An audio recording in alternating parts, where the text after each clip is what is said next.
I just want you to know that if you make any comments about not being able to take me seriously because I'm wearing a unicorn Santa onesie, that's basically discrimination, and that looks poorly on you, not me.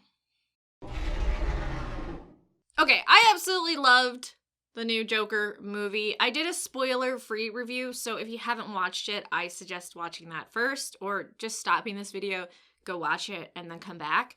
Or, I don't know, do anything you want to do. I'm not in charge of you. But warning, I will be talking about spoilers in this video, so if you don't want spoilers, please don't watch. I don't want to ruin this movie for you, though I feel like it would be really hard to ruin this movie for you.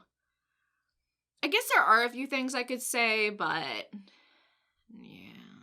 So one, like I said in my non-spoilery review of Joker, I absolutely love this origin story. I think it's one of the best origin stories I've heard for the Joker. I think Phoenix's Joker is one of the best. I know that's almost blasphemy because everyone loves Heath Ledger's Joker. And I get it. I know why people like it. I understand. I just felt like his Joker was a bit... just a lulz, I'm so random sort of Joker, which I understand the Joker is random, but I feel as if this Joker, Phoenix's Joker, felt a bit truer and felt a bit more realistic. And again, I know that's groany and roll your eyes about nitty, gritty, realistic DC films, and a lot of people haven't liked it, and they've kind of fucked it up with Superman and stuff like this, but it works so well for the Joker. It works so well giving actual reasons for him to be crazy. So his Joker laugh is because he had a head injury, and so now that's just a behavior that happens randomly and he can't control. I thought that was so amazing, and I love that explanation for his crazy Joker laugh. I also like the fact that he did have damage is why he's a bit different. Now, I understand the complaint about making people with mental illnesses look bad, and there's already such a strong stigma against them that a lot of people are pretty pissed about this. And I understand where you're coming from. But I like the idea of someone being a supervillain because they have all these right circumstances. He had that injury, he has a mental illness, and that explains everything. He's different, but then he also had all these other circumstances that weren't tied to his mental illness that pushed him to be the way he was. So I enjoyed that, but I absolutely understand people that are uncomfortable with how they portrayed mental illness. I said this also in my non-spoiler review. Phoenix, his portrayal of the Joker legitimately terrified me. Heath Ledger, he just seemed kind of just this goofy Joker, where I knew he'd do fucked up things, but Phoenix's Joker, his eyes were terrifying. How he showed emotion on his face and in his eyes, I 100% believe this was a dangerous man that I would never want to be alone with. And that's how you should feel with the Joker. And I'm not trying to push for, oh, the comics are the best representation, because I absolutely understand different mediums. Characters work well in some and not with others. But the thing about the Joker is a lot of people are just afraid to fuck with him or afraid to get on his bad side because they have absolutely no idea what he's going to do. So to see this type of Joker and to see that level of unpredictability, I loved and I thought was fantastic. I love the portrayal of Thomas Wayne as well in this, that he was just this super rich, out of touch person. When he did that whole speech about, oh, people that work hard and make something of themselves are always going to be envied by people that don't work hard and make something of themselves, and they're clowns. And it was just a rich, out-of-touch person putting his foot in his mouth and saying to these people, well, you haven't succeeded because you haven't worked hard enough. And, you know, you're just a fucking clown and you're jealous of us because you don't have the ability to work harder. And it's so insulting. And I understand there's a lot of people that believe in the whole pick yourself up from your bootstraps, but it just in general doesn't work like that. And if you actually look at the saying, it's kind of fucking ridiculous.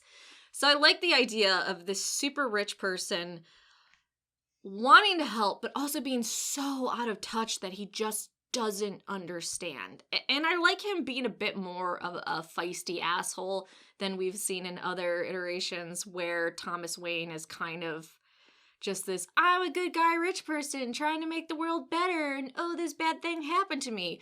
Where in here, Thomas Wayne was definitely a fucking dick. And I'm not saying that it was good that he was killed, because that's awful. No one should be murdered. But it kind of made a bit more sense.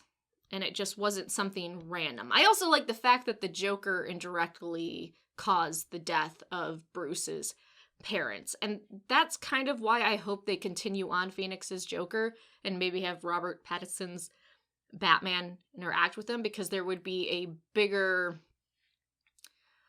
I think, tension between the two because of that. But I also know the director for Joker said this is not ever going to be a sequel. This is not part of any cinematic universe. This is a one-shot. This is it. And I completely respect that. But Phoenix's Joker is too good and too grounded not to continue on. And I would actually be very disappointed if it's 100% the truth. And I've said this before, Warner is so greedy that if there is enough of a demand and there is enough money, they definitely will continue on with Phoenix's Joker. So I think there is a very real possibility we'll see him again. We just have to show them that it's worth it. And I definitely think we can do that. I said this as well in my non-spoiler review. I don't get where they were mentioning or trying to make this into an incel thing. I honestly saw this more as a message of the rich don't give a shit about everybody else, and that rich people don't necessarily get what they deserve, and they shit on everybody else. I'm not sure if that was their message of, you know, rise up and take what is yours or not, but I definitely didn't see an incel vibe from it. I guess women weren't really into him, but I don't know, I just didn't see the incel angle that the media really tried to push for. I will say this is the first time that the news has fear-mongered so bad that I actually felt uncomfortable in a movie theater to an extreme degree, because the FBI was saying it, and then all these news sites, oh, you gotta be careful with the Joker movies, there's gonna be shootings, and I legitimately did not want to sit where I normally do because of that. And that sucks. And fear-mongering is really terrible, and I feel like the media was building this movie into something that it's not. And I don't see the fear-mongering that they're trying to push for. There are some posters that say one bad day, but I think this film is the opposite of that. Joker has said before in the comics, and Heath Ledger to a certain degree, one bad day can change everything. But I feel like this movie showed it's just not one bad day. It's an accumulation of circumstances. And I definitely know there have been things in my life where it's been one big thing that has pushed me a certain way, but most of the time it's just a set of circumstances. It's a set of events that push you to a certain path. And I like that it shows how dynamic human beings can have, because we are not cookie cutter in a box for the most part.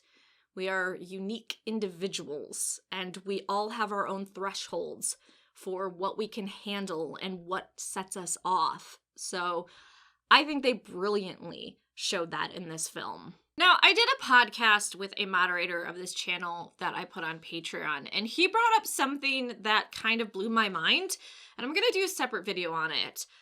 But he claimed that maybe Thomas Wayne was actually the biological father of Arthur, and that Thomas Wayne paid and had things done to make it look like the mom was crazy and committed her to the asylum. So I'm going to do a video on that. I don't know your guys' opinions on it. It kind of blew my mind. I guess you can listen to that podcast on my Patreon if you want to listen to that. I think it's like 12 minutes into the podcast, maybe 14, but yeah, it kind of blew my mind. And I personally just think that Arthur's mom was delusional, but on the other hand, kind of makes sense what my moderator was saying about the possibilities of Arthur actually being the biological son of Thomas Wayne. This could be totally off base. I kind of like how the Joker initially killed those 3 Wayne Enterprise Wall Street bitches as self-defense. And then he realized that it felt good, or he didn't feel as bad for it. And then it kind of pushed him further, because that's kind of what Batman is about. It's a slippery slope. That's why he doesn't want to kill. I understand there's some iterations where he does kill, but for the most part, he has a no-kill rule because he knows it's a slippery slope, and it becomes easier and easier to do so. And I kind of like how they showed that with the Joker in this film, that he killed in self-defense, but all of a sudden it became a bit easier. It started to escalate a bit more. I don't think anyone died in this film that I felt they deserved it, but in general, I don't feel like anyone truly deserves to die. I feel the man that betrayed Arthur and gave him the gun, I understood why he killed him. I was still sad to see that character die.